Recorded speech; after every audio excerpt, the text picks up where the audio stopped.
So I just finished up a series on your endocrine system and your overall health and energy production, hormone health, and nutrition. And it just seemed natural that when you're talking about the biological, physical side of things, that it would be also good to talk about how hormones impact your neurotransmitters. That would be the chemicals of the chemical imbalance that you hear about in the mental health world. Now, I am a biblical counselor, but I do believe that the Bible holds the answer to everything, but God also created humans. And therefore, you also have to have a holistic approach about your life, that your physical health will impact your spiritual life, and your spiritual life will impact your physical health. And so when I look at something, I try to look at the whole entire picture, because it would be unwise. It's like the parable of the elephant, that when somebody came and they felt the trunk, they thought it was a snake. And then you just, you feel different sides of the elephant and you get a misconstrued picture. But if you look at the whole thing, then you can help somebody better. It's with that heart that I'm teaching this particular series on hormones, neurotransmitters, the prescriptions that are usually given for a chemical imbalance and what they do and how they work. And also your gut, liver, thyroid, brain connection and how they all work together, because even physiologically, it's not just one area of your life that you need to focus on. They all impact all of each other. It's kind of a big topic. I'm going to do my very, very best to break it down. In this particular video, I'm talking about progesterone and estrogen levels and how stress interferes with fertility, menopause, and also your neurotransmitters. The second video, it is the 7 physiological triggers and symptoms of poor mental health. I don't believe anybody's crazy. I just, but that's just the terminology that's used.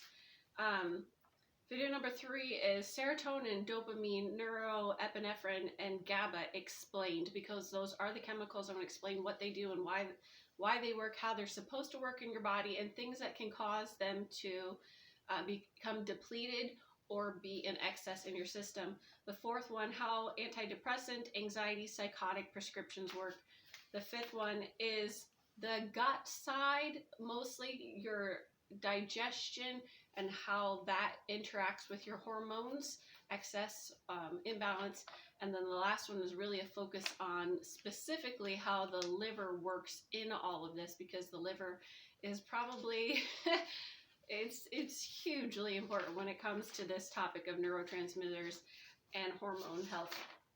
So my goal for you is that you can be educated, because I believe that we are going into a season where the patient needs to be their own advocate. The patient needs to be more knowledgeable than the doctor who would be able to prescribe them something.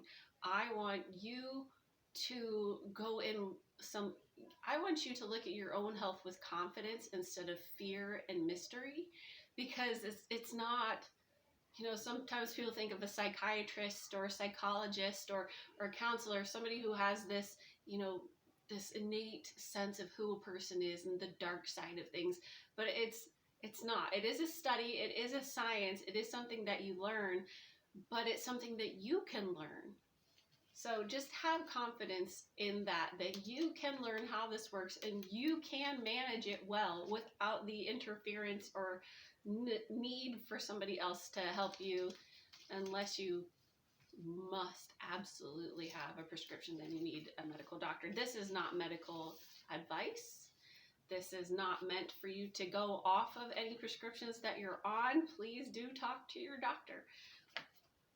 But I want you to be educated when you talk to your doctor. Now, because this one's about hormones, you have to understand how your hormones work. One of the things that I kind of get frustrated with is when I hear people say things like, in your cycle, progesterone decreases estrogen, and estrogen fights against progesterone, and that there's this mysterious imbalance or estrogen dominance in the ratios of estrogen to progesterone, and you kind of don't even realize that how it actually works. You kind of think that they're these separate things, and estrogen is the good guy, and progesterone is just this, you know, insignificant little thing over there that may or may not be there, and it's mysterious. How do you naturally support your progesterone? You hear all of this, but when you actually see how it works and what goes on in the chemistry of your body, the biology of your body, you're just like, whoa, that I didn't even know. But that being said, I'm going to have to start with something that might feel awkward, and I'm going to start with what I consider day one of a fertile woman's cycle, and that is not menses. For me, that is not menses. For me, day one of your cycle, if you're going to understand hormones, starts with ovulation. Is everybody ready to leave now? So when you ovulate, then an egg in your ovary releases. And that is almost like a side part to this, because what happens when that egg releases was really what I want to talk about, and it's called the corpus luteum. The corpus luteum is what happens in that follicle when the egg leaves and goes to the uterus. And the corpus luteum forms in 24 hours, and I'm fairly certain that all of your progesterone that your ovaries produce happen in that 24-hour period in that corpus luteum. That's why they call it the luteal phase, because it has to do with the corpus luteum. And it fills up with all of that progesterone in 24 hours. It is created, and it will secrete the progesterone, about 40 milligrams a day, from then until you get closer to menstruation. Now, you need to understand that progesterone and pregnenolone, I do know how to say it, but I can't write because it's on the video. Of course I can't say it. Pregnenolone and progesterone are formed from LDL cholesterol in the theca cells of your ovaries. You need LDL cholesterol. It is not a bad guy. It is produced by, the majority of LDL cholesterol is produced by your liver. So your liver health is very important to your hormone health. Your liver produces the LDL cholesterol. Yes, you eat cholesterol, but that isn't what your body uses the most. So the liver produces the LDL cholesterol. It is the first, if you look at like it's a sidewalk, and each crack of the sidewalk has an enzyme there that helps it go to the next sidewalk. So there's the LDL cholesterol, which then has an enzyme that converts LDL into pregnenolone. And then there's like another crack in the sidewalk, which requires an enzyme. If you don't have the things for that enzyme, then it can't convert into progesterone. Progesterone and pregnenolone, they have two different places to go from here in a very simplistic sense. You have the stress path, which is, it goes up here, or you have the fertility path, which I'll point towards down here. If your body is able to use the hormones, pregnenolone and progesterone, to produce an androgen, which is usually DHEA or testosterone, then if it has both of them, it needs one of each. It needs a pregnenolone and it needs a progesterone to create an androgen. And during the luteal phase, it is converting some of those 40 milligrams of the pregnenolone and the progesterone into androgens and estrogens. And your estrogens, or your estradiol, is the main one you'll hear people talk about. And so your progesterone levels are pretty high, and your estrogen levels are probably around here during that luteal phase. And then as the corpus luteum is running out of the progesterone, because and when you're not pregnant, your body doesn't signal that it needs any more, then it says, okay, we don't need to produce any more progesterone. We are just going to move to the next phase. And so the progesterone, which is mostly used all by itself to create a thick lining of the uterus during that time in preparation for an egg to be implanted. And birth control pills, what they do is they trick your brain into thinking that you are pregnant, and so it stops that progesterone from happening, and it will stop that estrogen from happening. So it will thin the lining of your uterus so that an egg can't implant in the case of conception. But when you're not on birth control, then that progesterone and estrogen, they work together and they thicken the lining of your uterus so that if there's an egg, a fertilized egg, if there's conception, it can implant into the uterus. But when there's, and then your body would say, we need more progesterone, we need to get this baby going. But if there's not, then both the estrogen and the progesterone levels drop. Now you have to understand that that level of progesterone was being used to create the estrogen. So a pregnenolone and a progesterone, they're working together to create the DHEA, which then, there's another sidewalk crack, and it's an enzyme, and then it creates the estrogen down here. So without a progesterone and a pregnenolone, there cannot be estrogen, which is why in that luteal phase, the estrogen is a little bit lower than the progesterone output, because when you do not have an implantation of conception of a conceived baby, and those drop, then what happens is that extra level of progesterone which was turning into androgens during your menses phase. There's a whole bunch of androgens right here. You have your DHEA, you have your testosterone that want to be converted into estrogen for the sake of ovulation. So your pituitary gland, right around the time of your menses, tells you create FSH, follicular. It's a hormone that builds up the follicles in your ovaries. And so you have created all of this excess progesterone that's turned into androgens, and the FSH hormone at that point triggers aromatase in your body, which will turn all of those excess androgens into estrogen, but not quite yet. But it is starting that process. If at this point in your menstruation you have too much insulin in your body because of a sugar imbalance, the insulin will hinder aromatase from happening. If you have insulin resistance, then the insulin gets into your ovaries and it hinders the aromatase from happening. And so all of those androgens, so your progesterone's down here and your estrogen's down here, and all those androgens floating in there are supposed to accumulate into this high level of estrogen. But if the aromatase can't happen, they're just going to hang out as testosterone, which causes acne, which causes male pattern baldness in women, causes facial hair. There's a whole slew of things that happen right here if you have an insulin resistance, and those are not able to turn from androgens into estrogens. But if they are able to, then as they are turning more and more and more into estrogen, there comes a point at a critical level where those estrogens are so high that they trigger the luteinizing hormone. So what has happened during this time of aromatase is that those follicles are building. You have like hundreds of thousands of eggs in your ovaries, and they're all building so that maybe one of those is going to become a baby.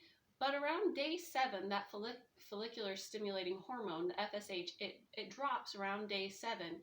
And so the ones that aren't strong, the ones that aren't the dominant follicle with an egg in it, they will kind of die off. But the one that is the dominant follicle, the one with the dominant egg, right around that time, it starts receiving all of that estrogen, and your estrogen is climbing. And then when it reaches a certain point, it triggers your pituitary gland to produce the luteinizing hormone, LH, and they both skyrocket. And what happens is when the estrogen and the luteinizing hormone skyrocket, then your egg releases, and boom, that's what I consider the end of your cycle. That egg releases, and we start all over again, that 24-hour period of the corpus luteum, which takes the cholesterol and turns it from the cholesterol to the pregnenolone to the progesterone, and that's where it starts again. So what does this have to do with stress? If at this point, first I want to say that cycle repeats until all of those eggs are gone. And as the follicular stimulating hormone, and that's why it's called the follicular phase, that second half of your cycle, once your menses starts, is because it's stimulating those follicles. And like I said, around day 7, the ones that are weak will die off. But as you get older, they say around 45 and so, you might have just a lot of weak follicles left. You aren't going to have a dominant egg that's going to produce and ovulate and drop off for conceived. So you'll have less and less menstruation because it isn't able to complete the cycle. And what happens is when you have less and less menstruation and you don't have ovulation happening over here, then you don't have a corpus luteum, so you don't get the progesterone. So you might have gone through that phase, but then you have less and less progesterone to turn from that progesterone and pregnenolone into estrogen.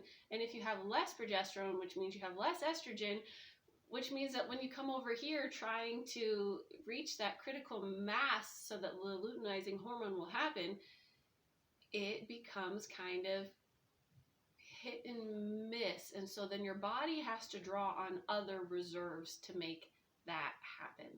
And eventually, as you have less and less eggs, as all of your eggs are being used up, then you'll go into menopause. It's not like something happens with your hormones and then suddenly all of your eggs die. It's completely the opposite. As you run out of eggs, your body just doesn't need all of those hormones to produce ovulation. The sidebar of that is that because you don't have ovulation, you don't have a corpus luteum. If you don't have a corpus luteum, you don't have that 24-hour period that fills up with progesterone from the LDL conversion.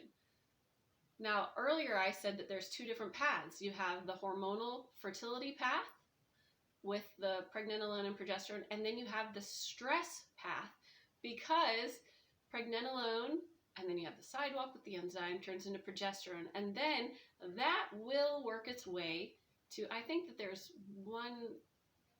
progesterone, and then I think you need the 2 to create one more thing, but then those 2 can branch off into cortisol or aldosterone.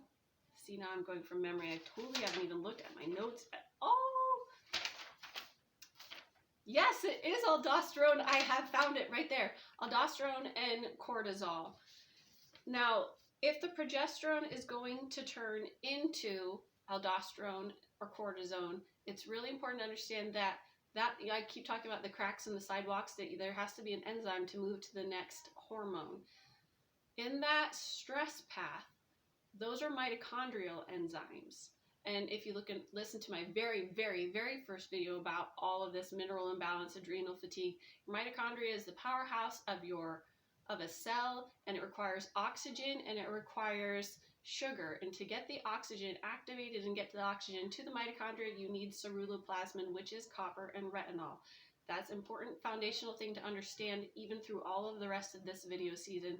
For a mitochondrial enzyme to work, it needs to have the ceruloplasmin to do its job. We are copper and retinol deficient in our society. Just keep that in mind.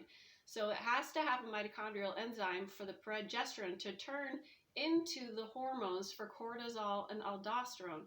And those 2 are part of your nervous system and the fight or flight that we hear a lot about. And those are made in your adrenals. And your adrenals are powered by magnesium. And I feel like it's magnesium and salt, but I could be wrong. And I think that your thyroid is potassium and calcium.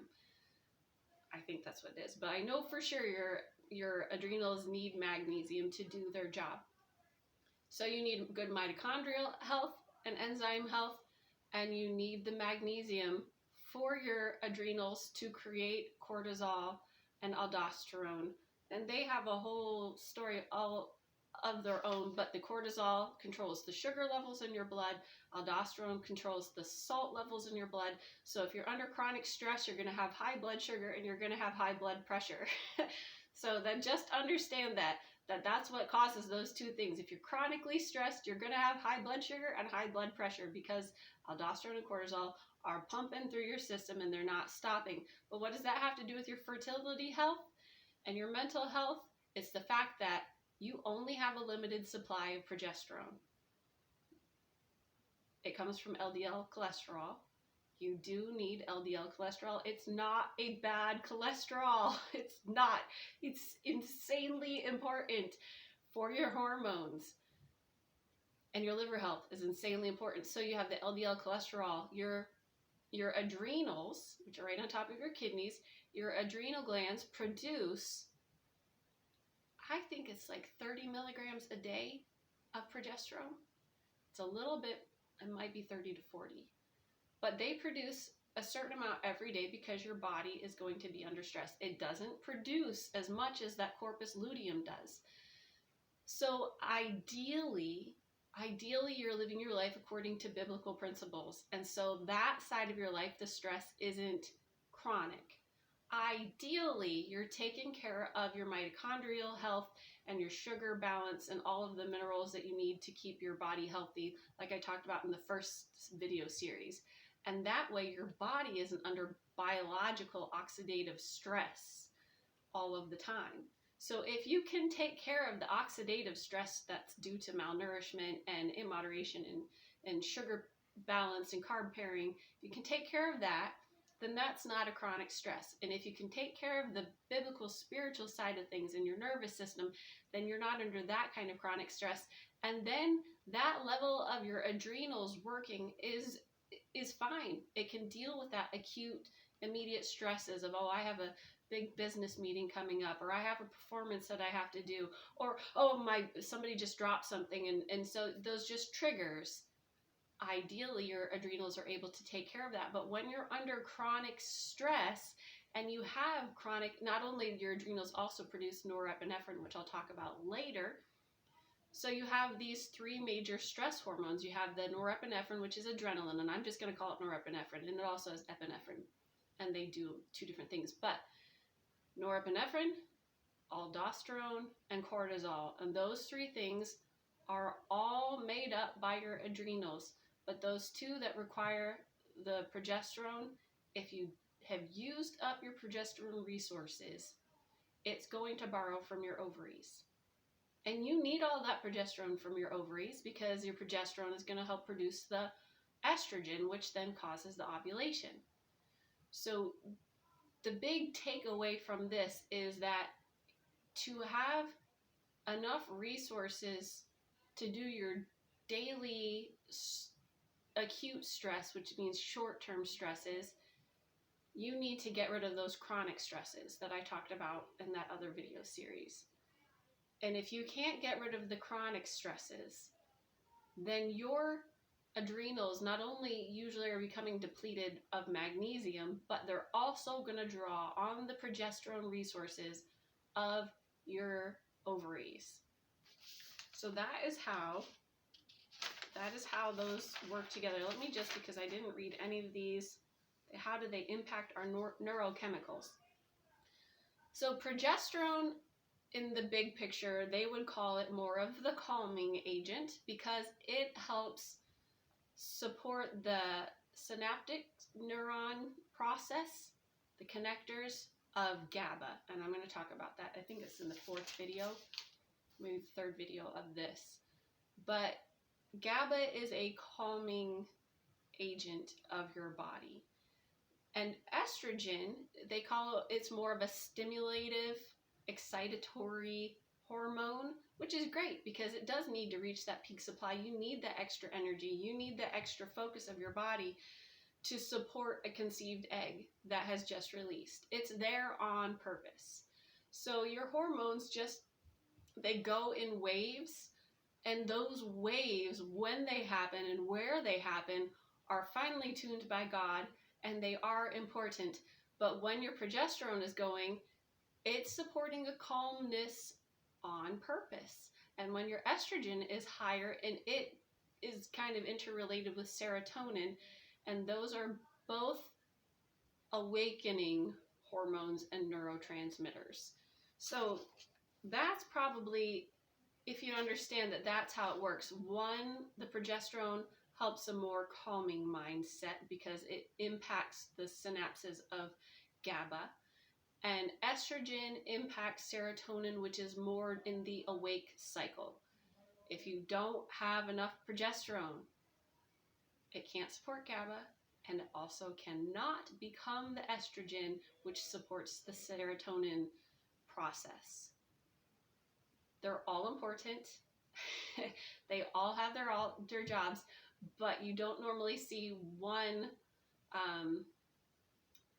You just have to understand that progesterone comes first. Without progesterone, there's not estrogen, except for in some cases where your body uses body fat to do it. But I'm just saying in the large scale, the dominant way that it works, when you hear about estrogen dominance, that has to do with the liver. And really a lot of the dominant syndromes of hormones or steroidal hormones like cortisol, adrenaline, aldosterone, those things, that all has to do with the liver, which I'm going to talk about in the very last video. This is already 26 minutes, but it is important to have good liver health. If you don't have a good liver and gut digestion, a steady way to detoxify your body, every hormone, every neurotransmitter, every steroidal hormone's gonna get stuck in your body, and that takes it from when the progesterone's up here and the estrogen's right here and causes what they would call an imbalance, because the stuff that's supposed to be gone is still hanging out in your system, and that's where things kind of get janky. So that is the basic idea of progesterone, estrogen, and how stress interferes with fertility and neurotransmitters. The next video is I did these in order of your guys' interest. I did a poll on Instagram, Amazingly Deep Thoughts, and this is the order of what you guys were interested in. The next video is the 7 triggers, physiological triggers and solutions of poor mental health.